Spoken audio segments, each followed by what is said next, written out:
옆 사람 얼굴을 한번 보시면서 참으로 좋은 날의 얼굴을 보여주세요. 예.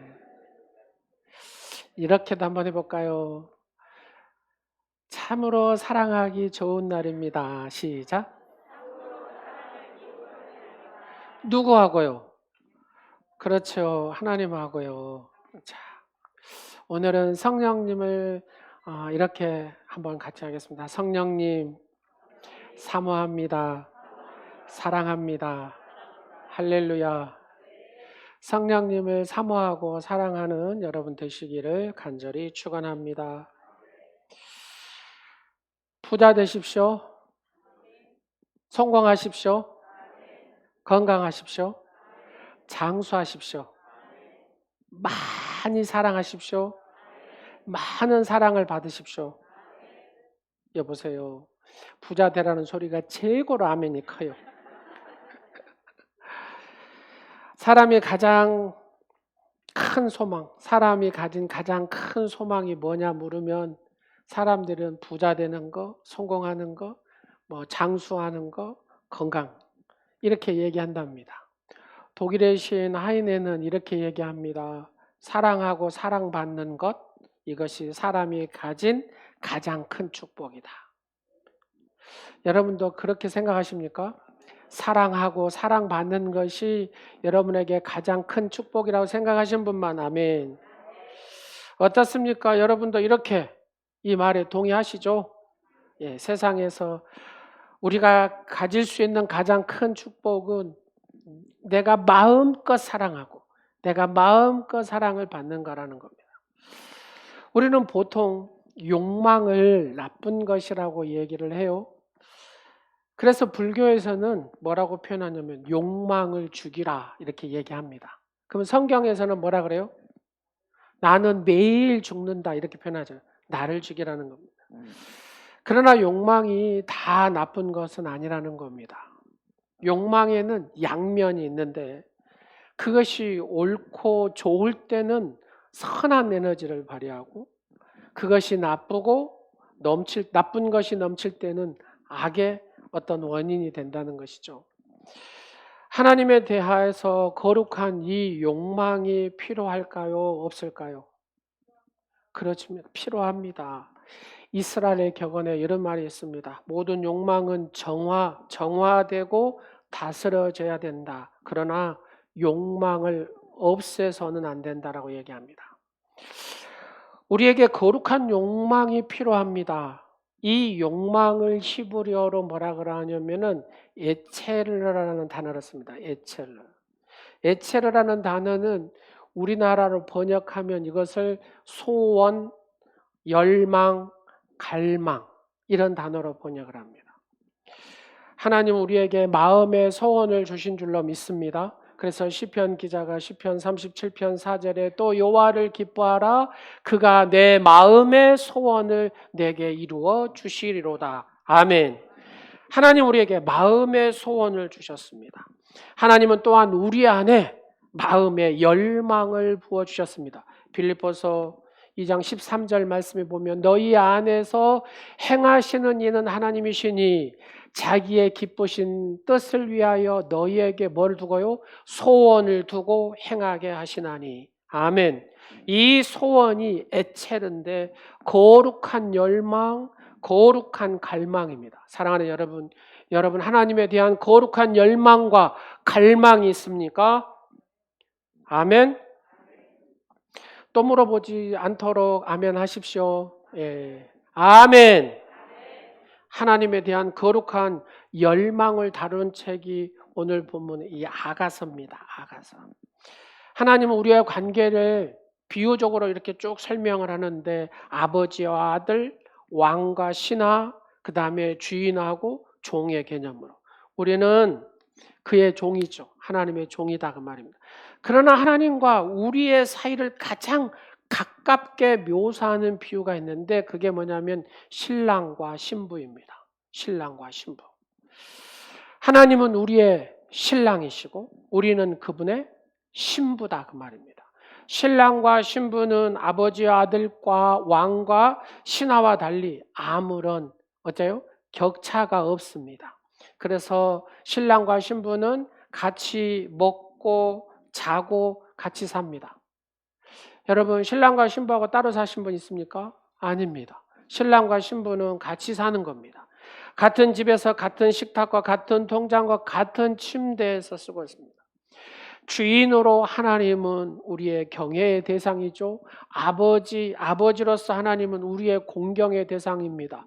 왕으로서의 하나님은 우리가 복종의 대상이 되지만 바로 신랑으로서의 하나님은 우리의 사랑의 대상이 되는 겁니다. 그래서 신랑과 신부 사이에는 두려움이 없습니다. 오직 사랑하기 때문에 사랑하며 사랑하기 위해서 사랑하는 존재이기 때문에 그렇습니다. 그 외에 어떤 사랑의 목적도 없습니다. 그래서 가장 순수한 사랑은 신랑과 신부 사이, 연인과 연인 간의 사랑을 얘기합니다. 그것을 다루는 책이 바로 아가서라는 겁니다. 그런데 만일 그렇게 사랑하는 사람이 여러분 갑자기 사라졌어요. 내가 막 죽도록 사랑하는 사람이 갑자기 사라지면 여러분 어떻게 할 것입니까? 그래, 나를 떠났냐? 가거라. 그렇게 합니까? 아니면 사랑하는 사람을 찾습니까? 그렇죠. 사랑하는 사람, 내가 사랑하기 때문에 찾는다 그 말입니다. 여러분 한번 보십시오. 어느 날 연락 없이 사라졌다면 여러분은 가만히 있지 않을 겁니다. 울고 불고라도 왜? 내가 사랑하니까 그를 찾는다. 바로 그 말씀이 오늘 본문 바로 아가서 3장이 이런 내용을 다루고 있다는 겁니다. 오늘 말씀을 통하여서 우리가 사랑하는 하나님을 우리가 어떻게 찾는지, 하나님을 다시 찾는 기쁨이 우리에게 얼마나 큰지를 바로 오늘 말씀을 통해 하나님의 은혜가 여러분에게 임하기를 간절히 축원합니다. 첫 번째, 사랑은 찾는 것이라는 겁니다. 본문 1절 말씀을 한번 보십시오. 내가 밤에 침상에서 마음으로 사랑하는 자를 찾았노라. 찾아도 찾아내지 못하였노라. 이렇게 얘기합니다. 여러분, 여기서 사랑의 특징이 뭐예요? 찾는 겁니다. 찾아요. 여러분, 없어서만 찾는 게 아닙니다. 있어도 찾습니다. 여러분, 보고 있어도 보고 싶은 사람. 내 사람 봐볼래요? 보고 있어도 보고 싶은 사람. 시작. 보고 있어도 보고 싶은 사람은 어떻게 합니까? 막 찾아요. 여러분, 밤에만 찾습니까? 낮에만 찾습니까? 밤낮으로 찾습니다. 밤낮으로. 왜요? 내가 사랑하기 때문에 낮에도 보고 싶고 밤에도 보고 싶고 숨을 쉬어도 보고 싶고, 사랑하게 되면 밤낮으로 찾는 것입니다. 왜? 이것이 사랑이기 때문에 그렇습니다. 1절 본문에 다시 한번 봅니다. 내가 밤에 침상에서 마음으로 사랑하는 자를 찾았노라. 근데 말입니다. 여기에 보면은 밤에 찾았다라고 얘기하는데 원문을 표현하면 원문에는 밤마다 찾았다 그 말이거든요. 그러면 밤낮으로 하나님을 찾았다. 밤낮으로 사랑하는 사람을 찾았다. 이게 사랑이다 그 말입니다. 할렐루야. 여러분, 사랑하는 사람을 애타게 찾아본 경험이 있습니까? 학자들에 의하면 이 아가서의 주인공은 솔로몬과 슬라미 여인입니다. 그런데 이 두 사람은 서로 격이 안 맞아요. 왜요? 솔로몬은 왕이잖아요. 그 권세와 지혜가 뛰어난 사람입니다. 그는 이스라엘 역사상 최고의 왕이 솔로몬입니다. 그런데 슬라미 여인은 그렇지 않았습니다. 아가서 1장을 보면은 그 여인은 포도원에서 일하는 여인, 들판에서 양을 치는 가난한 시골 처녀라고 얘기합니다. 1장 5절 말씀을 볼까요? 예루살렘의 딸들아, 내가 비록 거무나 아름다우니 계달의 장막 같을지라도 솔로몬의 시장과도 같구나. 여러분, 거무나 아름다우니라고 얘기합니다. 이 슬라미 여인이 검었다 그 말이잖아요. 포도원에서 빈들에서 하루 종일 일하는데 시커멓게 탈 수밖에 없지요. 검었다 그 말입니다. 어떻습니까? 예나 지금이나 얼굴이 새카만 여자를 미인이라고 부릅니까? 요즘에는 막 태우기도 하대요. 그러나 중요한 것은 이 슬라민 여인은 그럴 만한 돈도 없습니다. 선택할 만한 돈도 없습니다. 그냥 가난한 농부의 딸이었습니다. 아침부터 밤까지 일하는 처녀였습니다.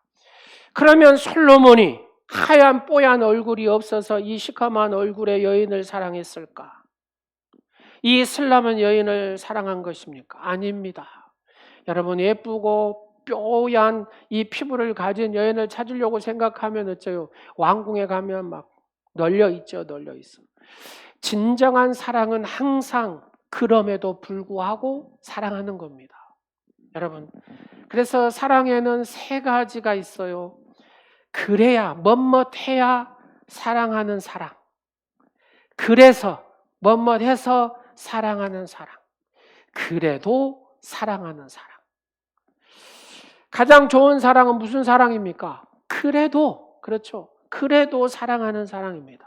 솔로몬 왕은 자기의 신분 격차가 맞지 않습니다. 가난한 데다가 얼굴도 새까만 여인. 이 여인을 그럼에도 불구하고 그래도 사랑했다 그 말입니다. 할렐루야. 솔로몬이 얼마나 이 슬라민 여인을 사랑했는지 7번의 고백이 1장에서 쭉 나오거든요. 1장 8절 말씀에 보니까 여인 중에 어여쁜 자여.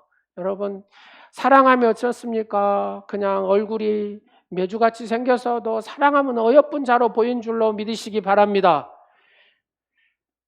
9절 보니까 너를 바로의 병거의 준마. 여러분, 말이 멋있는 말들은 정말로 멋있게 생겼잖아요.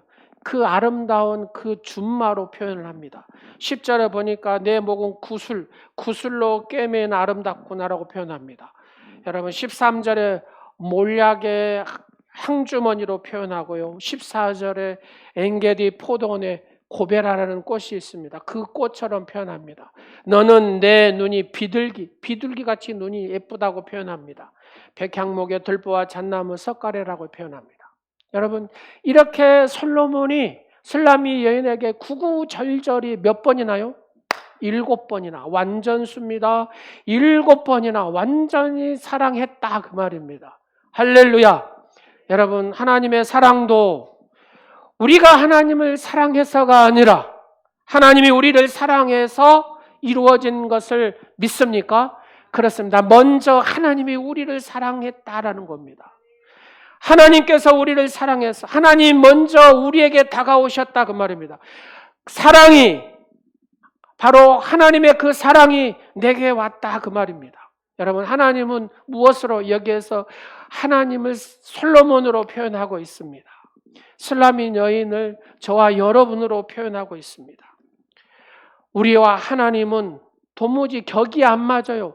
사랑할 수 없는 존재다. 그럼에도 불구하고 하나님이 우리를 사랑하신 줄로 믿으시기 바랍니다. 그럼에도 불구하고 하나님께서 먼저 우리를 사랑한 줄로 믿으시기 바랍니다. 주 예수 내가 알기 전 날 먼저 사랑했네. 그 크신 사랑 나타내 내 영혼 거듭났네. 하나님이 우리를 먼저 사랑하신 줄로 믿으시기 바랍니다. 내가 당신을 사랑하는 이유는 당신이 이미 나를 사랑했기 때문이라고 성 버나드는 이렇게 고백합니다.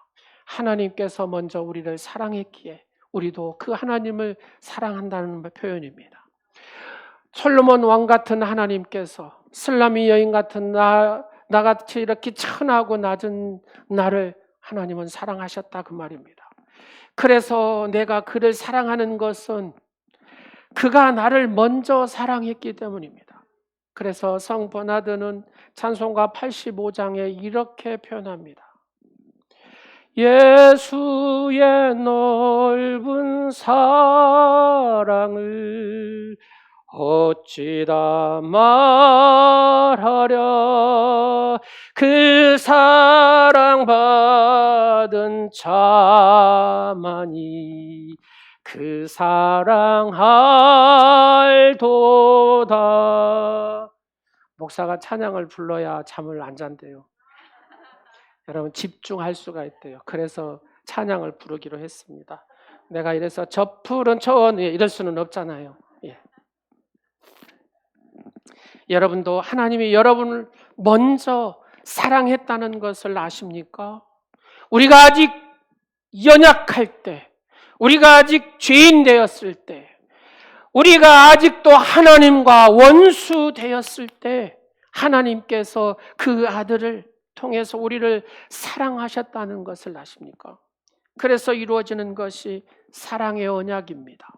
이 사랑의 언약은 우리는 그것을 구원이라 이렇게 얘기합니다. 구원은 하나님이 우리와 맺은 사랑의 언약, 이것이 구원이죠. 언약은 불변합니다. 구원도 불변한 거잖아요. 한번 하나님께서 너를 구원하였다 하면은 변할 수 없는 것이 구원의 은혜인 줄로 믿으시기 바랍니다. 그래서 이스라엘 결혼식에는 주례사의 설교보다도 더 중요한 것이 아내와 남편이 서로 신랑 신부가 약속하는 말이랍니다. 예, 사랑합니다. 예, 사랑합니다. 예, 언약합니다. 예, 언약합니다. 그 말의 언약은 영원하다는 거죠. 말로 맺은 언약도 이렇게 귀한데 여러분, 피로 맺은 언약은 얼마나 귀하겠습니까? 예수 그리스도의 피, 그 피의 언약, 하나님의 피, 바로 그 피로 우리는 피로 맺은 언약의 관계다 그 말입니다. 구원은 하나님이 예수의 피로 우리와 맺은 언약의 이로써 나타난 것이 구원이잖아요. 사랑하는 여러분, 이 피로 맺은 언약은 영원히 변할 수가 없다라는 겁니다. 항상 해병대는 그렇게 얘기하잖아요. 한 번 해병은 어째요? 영원하다. 영원한 해병이라. 제 지인도 보니까 해병대는 영원하더라고요. 우리 조 집사님이나 김갑중 집사님이나 해병대에 나오셔가지고 조 집사님이 조정기 집사님이 그 기수가 높대요. 예. 그래서 김갑중 집사님이 확실히 딱 이 선배님을 받들더라고요. 해병대는 영원합니다. 김갑중 집사님? 예, 그럼요. 아멘입니다. 맞습니다. 피로 맺은 언약은 영원한 줄로 믿으시기 바랍니다. 한 번 구원받은 사람은 영원히 구원받는다는 사실을 믿으시기 바랍니다. 이것을 말씀으로 잘 설명하고 있습니다. 요한복음 10장 28절과 29절을 다 같이 읽겠습니다. 시작. 내가 그들에게 영생을 주노니 영원히 멸망하지 아니할 것이요 또 그들을 내 손에서 빼앗을 자가 없느니라. 그들을 주신 내 아버지는 무엇보다 만물보다 크심에 아무도 아버지 손에서 빼앗을 수 없느니라. 할렐루야. 그런데 문제는 여기서부터가 중요합니다. 사랑의 언약은 사랑의 시작입니까? 사랑의 끝입니까? 사랑의 언약은 여러분 대답을 잘해야 됩니다. 사랑의 언약은 사랑의 시작입니까? 사랑의 끝입니까? 시작입니다. 시작. 구원은 하나님과 우리의 사랑의 시작입니까? 끝입니까? 시작이다 그 말입니다. 시작. 왜 구원파가 결정적 오류를 일으킨 줄 아십니까? 구원을 신앙의 끝으로 보기 때문에 그렇습니다. 그래서 구원받으면 모든 것이 다 끝났다라고 생각하니까 그렇습니다. 구원은 여러분 달리기의 결승점이라고 생각하니까 그렇습니다. 바로 구원은 등산의 정상이라고 생각하니까, 그래서 구원받으면 우리는 끝나라고 생각하니까 이게 문제가 생기는 겁니다. 그래서 구원받으면 더 이상 기도하지도 않습니다. 구원받으면 회개하지도 않습니다. 구원받으면 심지어 잘못해도 구원받는 데 지장이 없다라고 얘기합니다. 이게 구원파가 오해를 일으키는 부분입니다. 그래서 어떤 기업을 하고 잘못을 하고 법적인 어떤 잘못을 해도 그 결과가 사람이 죽고 그로 인해서 엄청난 일이 벌어졌음에도 불구하고 회개하지 않습니다. 구원이 끝나버렸기 때문에요. 그러나 성경은 그렇게 얘기하지 않습니다. 신앙생활의 끝이 아니라 시작이라는 겁니다. 여러분, 남녀가 사랑해가지고 결혼했습니다. 그걸로 끝나버리는 겁니까? 아닙니다. 더 깊은 사랑을 해서 아름다운 가정을 만들고 그 가정 가운데 정말로 하나님의 사랑의 빛을 나타내는 것이 가정인 줄로 믿으시기 바랍니다. 사랑의 시작이다 그 말입니다. 결혼은. 그래서 사랑이 더 성숙하게 깊어지는 것이 사랑인 줄로 믿으시기 바랍니다. 슬라민 여인이 사랑하는 임을 찾아 헤매는 이유가 여기에 있습니다. 사랑하기 때문에. 절절한 사랑 고백을 이 솔로몬 하나님 앞에 받았습니다. 근데 이 사랑을 임이 갑자기 보이지 않습니다. 사랑하는 임이 갑자기 멀어져 있습니다. 아무리 찾아도 찾을 수가 없습니다. 그러나 이 슬라민 여인은 사랑하는 임이 보고 싶습니다. 찾아야 됩니다. 왜요? 사랑하기 때문에. 사랑은 약속을 가져오지만 약속했다고 사랑이 끝난 것은 아닙니다, 여러분. 이제 시작입니다. 그래서 사랑하는 솔로몬을 찾아 헤매는 슬라민 여인을 봅니다. 우리가 하나님을 계속 찾아야 할 이유가 바로 여기에 있습니다. 구원받지 않아서가 아니라 하나님을 더 사랑하기 때문에, 하나님을 더 사랑하기 위해서 우리는 하나님을 매일매일 찾아야 될 줄로 믿습니다. 사랑의 약속이 사랑의 완성이 아니듯이 구원받았다고 하나님의 완전한 사랑을 하는 것은 아니다 그 말입니다. 우리는 구원을 넘어서 온전으로 나가야 됩니다. 그래서 디모데후서 3장 15절 말씀을 보면은 또 어려서부터 성경을 알았나니 성경은 능히 너희로 하여금 그리스도 안에 있는 믿음으로 말미암아 뭐예요? 구원에 이르는 지혜가 있게 구원에 이르 그리스도를 믿는 믿음으로 말미암아 구원에 이르게 했다라는 겁니다. 첫 번째는 구원입니다. 그러나 또 하나를 얘기합니다. 디모데후서 3장 17절 말씀을. 이는 하나님의 사람으로 뭐하게요? 온전하게 하며. 여러분 구원이 온전하게 이루어야 된다라는 겁니다. 우리는 구원에서 어디로요? 온전함으로 나아가야 된다 그 말입니다. 구원에 머물면서 나 구원 받았어? 그렇게 그냥 초보 신앙으로 머물러서는 안 된다 그 말입니다. 이것이 구원파가 이 세상을 어지럽게 하는 이유입니다.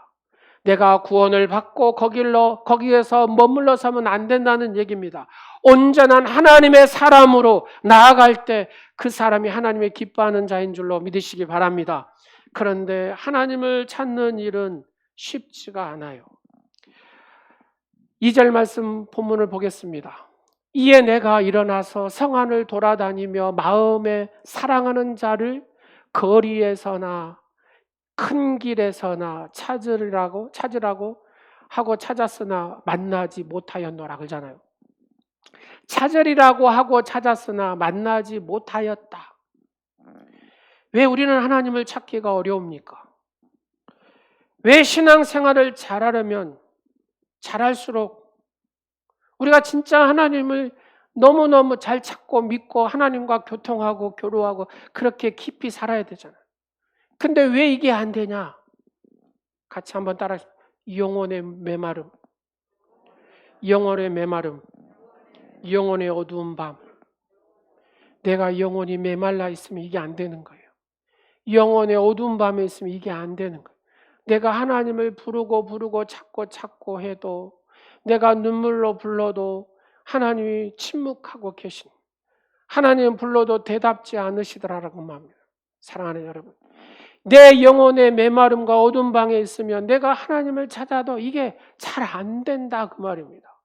아무리 불러도 안 되는 겁니다. 하나님은 멀리 있는 것 같습니다. 여러분, 내가 이미 받은 영적 은혜를 내가 받았다면 우리는 그 하나님을 또 찾고, 하나님이 침묵하신다고 해서 하나님의 부재, 하나님이 안 계신 게 아니다 그 말입니다. 하나님은 반드시 나와 함께 하십니다. 잠시 나의 성장을 보기 위해서 쉬고 계실 뿐입니다. 우리는 더 갈급한 마음으로, 갈급한 심령으로 하나님을 찾을 때에 하나님께서는 여러분과 함께 하시는 줄로 믿으시기 바랍니다. 하나님을 찾을 때 하나님께서는 사랑하는 딸아, 사랑하는 아들아 하면서 우리를 품어 안아주시는 줄로 믿으시기 바랍니다. 그래서 성도는 나를 사랑하신 그 하나님을 갈급한 심령으로 더 찾고 찾는 그런 성도의 삶을 살아야 될 줄로 믿습니다. 여러분, 두 번째로 내가 찾아도 이 대답이 없어요. 하나님을, 이 솔로몬 왕을 찾을 길이 없어요. 그래서 찾는 게 누굽니까? 나를 돕는 자가 필요하다 그 말입니다. 그 돕는 자가 누구냐? 오늘 본문에 보면은 순찰자라고 얘기합니다. 본문 3절 말씀을 보겠습니다. 성 안을 순찰하는 자들을 만나서 묻기를 내 마음으로 사랑하는 자를 너희가 보았느냐 하고 이렇게 얘기합니다. 여기서 순찰자는 누구입니까? 여러분, 성을 지키는 경비거든요. 요즘 말로 얘기하면 밤거리를 지켜주는 경찰이라고 생각하시면 될 것 같고요. 이 순찰자가 밤에 일하고 있다는 것이 중요합니다. 그러면 이들을 우리가 누구라고 표현해야 되냐면 역사적으로 이렇게 쭉 보면은 그들은 사도였습니다. 순찰자는 사도요, 교회의 스승이요, 수도사요, 신학자요, 개혁자요, 목회자들이 순찰자라고 생각하시면 됩니다. 이들은 어두운 시대의 역사의 새날을 위해서 기도하는 사람들이었습니다. 순찰자는 또 하나의 특징이 있습니다. 그냥 혼자 일하는 게 아닙니다. 부르심에서 일합니다. 경찰이 그냥 일하는 게 아니잖아요. 나라의 부름을 받고 일하잖아요. 여러분, 높은 사람의 지시를 받고 일하잖아요. 마찬가지입니다. 하나님의 부르심을 받고 일하는 자가 바로 이 순찰자인 줄로 믿으시기 바랍니다. 어떻습니까? 여러분은 여러분의 영적인 여정에서 이 순찰자의 도움이 필요하다는 사실을 아십니까? 저를 가만히 이렇게 보니까요, 제가 여기까지 그냥 온 게 아니더라고요. 그냥 온 게 아니에요. 수많은 목사님들이 저를 이렇게 가르쳐주고 인도했던 수많은 목사님들이 계셨고, 또 교수님들이 계셨고, 학교 선생님들이 계셨고, 또 교회에서는 훌륭한 장로님이 계셨어요. 제 머릿속에 그 장로님 몇 분 이렇게 스쳐가는데, 그 장로님들이 신앙생활은 저렇게 장로님처럼, 저 장로님처럼 해야 되는구나 하는 것을 제 어린 마음에도 이렇게 배웠습니다. 보면서 저 권사님처럼 신앙생활을 저렇게 하는 거구나. 저렇게 예배 생활을 저렇게 하는 거구나. 기도 생활을 저 권사님처럼 저렇게 하는 거구나. 그러면서 제가 배웠습니다. 친구도 있더라고요. 저런 귀한 친구. 저 친구 때문에 더 신앙생활을 깊게 할 수 있었고 더 영적인 깊이를 알았습니다. 책으로 만난 많은 스승들이 있었습니다. 그렇습니다. 나의 신앙을 여기까지 오게 한 안내자, 도우미가 있었다. 그가 순찰자다 그 말입니다. 어떻습니까? 여러분에게도 영적 코치가 필요합니까? 그렇습니다. 영적 코치가 필요합니다. 하나님께 헌신했으나 지도자가 없어도 전진할 수 있다라고 생각한 사람은 분명히 자신을 속이고 있다는 겁니다. 여러분, 이집트를 탈출하는 사람들에게 누가 있었습니까? 모세가 있었습니다. 그들을 인도하고 안내하고 도와주는 모세가 있었기 때문에 그 광야를 건널 수가 있었는 줄로 믿으시기 바랍니다. 여러분, 소돔과 고모라를 탈출할 때 누가 있었습니까? 천사가 있었습니다. 천사가 그들의 길을 안내해 주었습니다.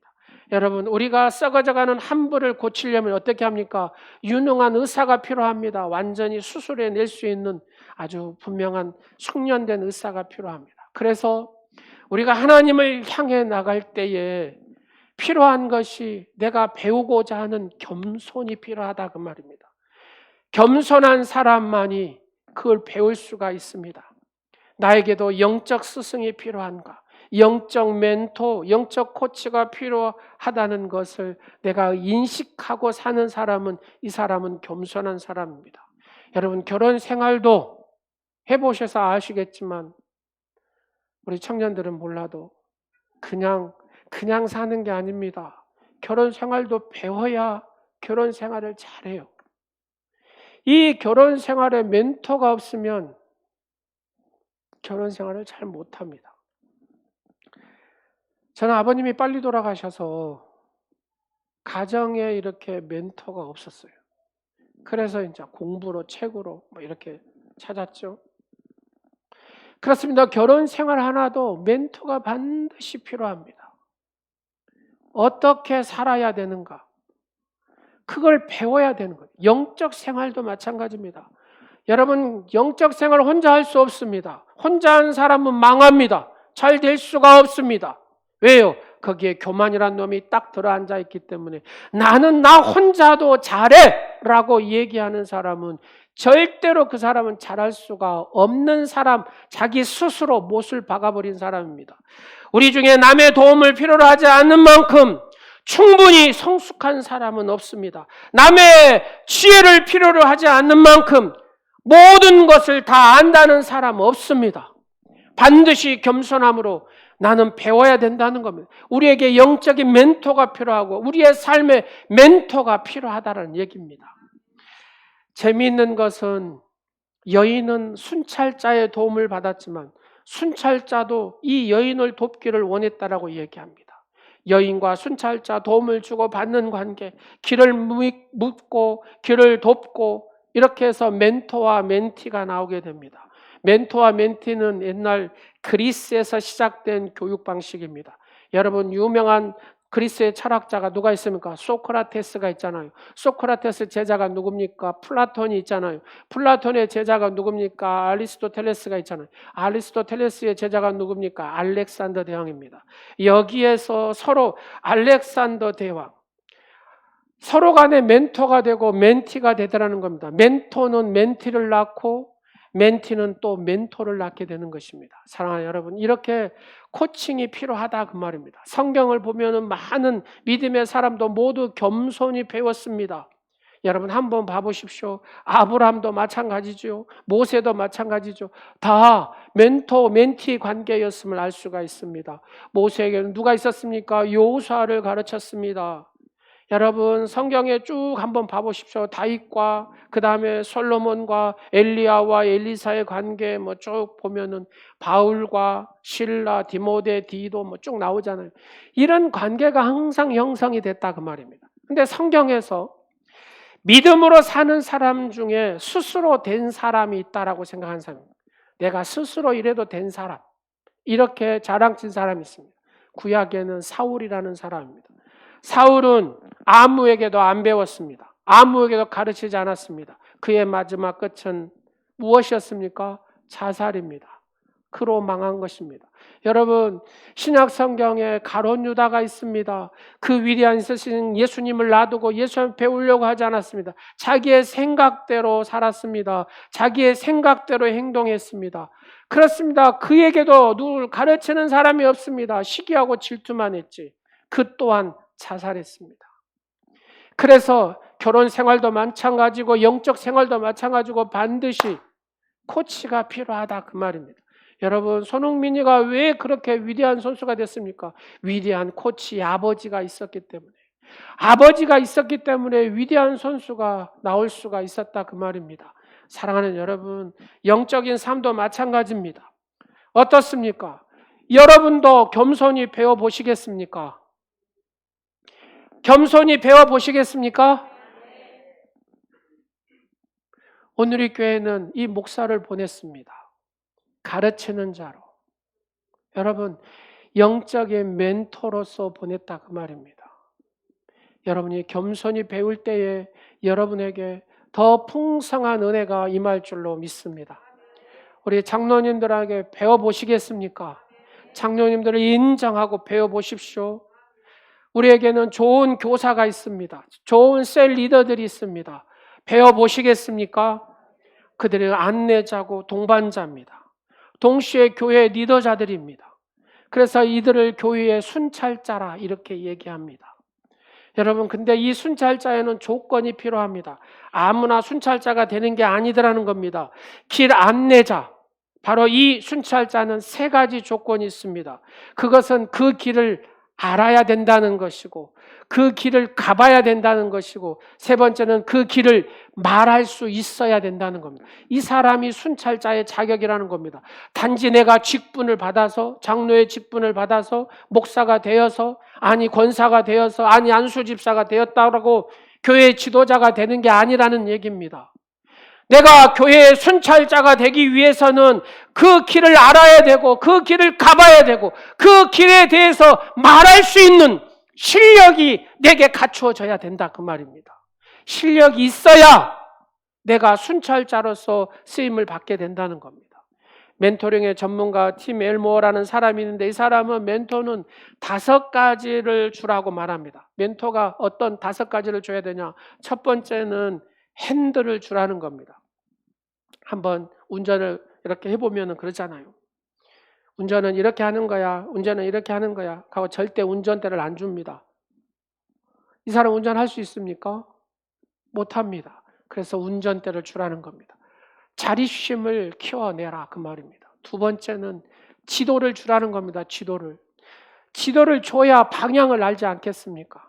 방향을 정확히 예수 그리스도의 표대를 가지고 방향을 보고 나아가라는 얘기입니다. 세 번째는 실험수를 주라는 겁니다. 여러분 한번 보십시오. 실험수는 뭡니까? 현장 실습. 그러잖아요. 우리가 전도합시다. 화이팅 화이팅 화이팅. 다 같이 한번 해볼까요? 주먹 한번 쥐어보겠습니다. 전도자가 됩시다. 화이팅 화이팅. 시작. 화이팅 화이팅 화이팅. 자, 전도자가 됩시다 하면 여러분들 화이팅 화이팅 화이팅 하는 겁니다. 전도자가 됩시다. 교회에서 이거를 수십만 번 한들 뭔 소용이 있겠습니까? 현장에 나가지 않으면 뭐 소용이 없다 그 말입니다. 어떤 구호도 내가 외쳤으면 현장에 나가야 역사가 일어나지, 여기서 백날 외친다고 현장 나가지 않으면 아무 의미 없다 그 말입니다. 뿌리를 주라는 겁니다. 뿌리는 근본입니다. 여러분 신앙도 근본이 잘 돼야 되잖아요. 우리의 성품도 근본이 잘 돼야 됩니다. 여러분 근본을 주라는 겁니다. 5번째는 날개를 주라는 겁니다. 날개는 비전입니다. 날아오르도록 해야 됩니다. 그렇습니다. 교회는 날아올라야 됩니다. 여러분 비전이 있어야 되잖아요. 여러분에게도 비전이 있어야 되잖아요. 바로 비전이 있는 자가 바로 하나님의 선한 역사를 써가는 주인공이 되는 줄로 믿습니다. 그 비전을 주는 멘토가 되라는 얘기입니다. 자, 그러나 순찰자로서 가장 좋은 순찰자는 누구냐? 오늘 결론입니다. 성령님이라는 겁니다. 성령님. 우리가 하나님을 찾는 길을 걸을 때에 늘 함께 하시고 앞장서서 안내하시는 분이 누구냐? 성령님이라는 겁니다. 성령님은 어머니 같은 분입니다. 그래서 그 어머니 같은 분은 어떤 분입니까? 함께 합니다. 자녀들과 함께 하는 분이 바로 그 성령의 어머니입니다. 그 성령님은 어떤 분이냐? 우리에게 가르치는 분이고 우리를 인도하시는 분이다 그 말입니다. 성경은 그래서 이렇게 얘기합니다.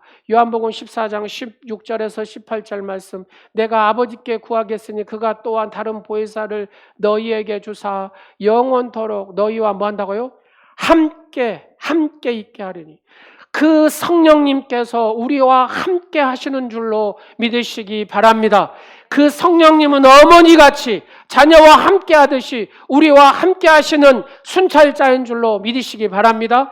성령님은 두 번째로 우리를 가르치는 분입니다. 요한복음 14장 26절 말씀에 뭐라고 그래요? 보혜사 곧 아버지께서 내 이름으로 보내실 성령, 그가 너에게 모든 것을 뭐라고요? 가르치시고. 여러분 성령님 한번 따라해 보시죠. 성령님 가르쳐 주세요. 성령님 내게 이 문제가 있습니다. 어떻게 해결해야 될까요? 가르쳐 주세요. 성령님이 가르쳐 주세요. 성령님이 가르쳐 주세요. 내 자녀들을 어떻게 길러야 될까요? 성령님 가르쳐 주세요. 내 인생에 이런 문제가 있어요. 내 가정에 이런 경제적인 문제가 있어요. 사업에 이런 문제가 있어요. 성령님이 가르쳐 주세요. 늘 성령님 앞에 가르쳐 달라고 여러분 늘 성령님 앞에 구하시기를 간절히 축원합니다. 세 번째로 성령님은 요한복음 16장 13절에 인도자입니다. 그러나 진리의 성령이 오시면 그가 너희를 모든 진리 가운데로 인도하시리니, 모든 진리 가운데로 인도하신다고 말씀하십니다. 하나님을 향해 길을 떠난 여러분, 순찰자가 필요합니까? 여러분 목회자가 순찰자이고 영적 지도자가 순찰자이고 교회사의 스승들이 순찰자이고 무엇보다도 사랑하는 우리 성령님이 순찰자인 줄로 믿으시기 바랍니다. 성령님과 늘 함께 만나는 시간 되시기를 간절히 축원합니다. 그래서 오늘 설교 제목이 그겁니다. 성령님 사모합니다. 사랑합니다. 다 같이 한번 하겠습니다. 성령님 사모합니다. 사랑합니다.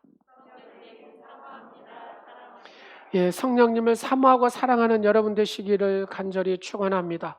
순찰자를 지나가면 영원한 집에 거하게 되는 줄로 믿습니다.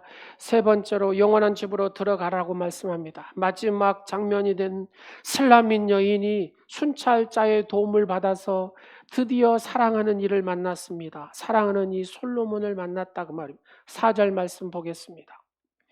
본문 4절 다 같이 봅니다. 시작. 그들이 누굽니까? 순찰자를 지나치자마자 그 다음에 뭐라 그래요? 마음에 사랑하는 자를 만나서 동그라미 그를 붙잡고 동그라미 내 어머니 집으로 나를 잉태한 이의 방으로 가기까지 놓지 아니하였노라 동그라미. 결론입니다. 어머니 집, 나를 잉태하는 이의 방이 뭐냐? 여러분, 우리가 돌아가야 할 최종의 영적 목적지를 얘기하는데 그 어머니의 집은 하나님이 계신 곳입니다. 하나님이 계신 곳, 하나님의 집.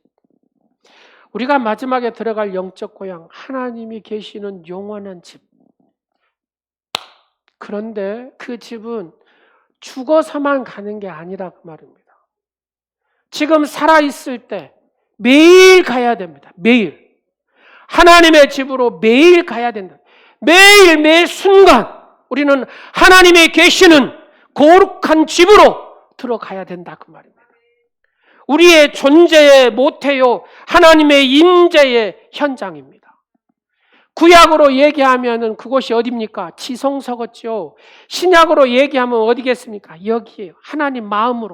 하나님 마음으로 들어가는 겁니다. 토마스 켈리라는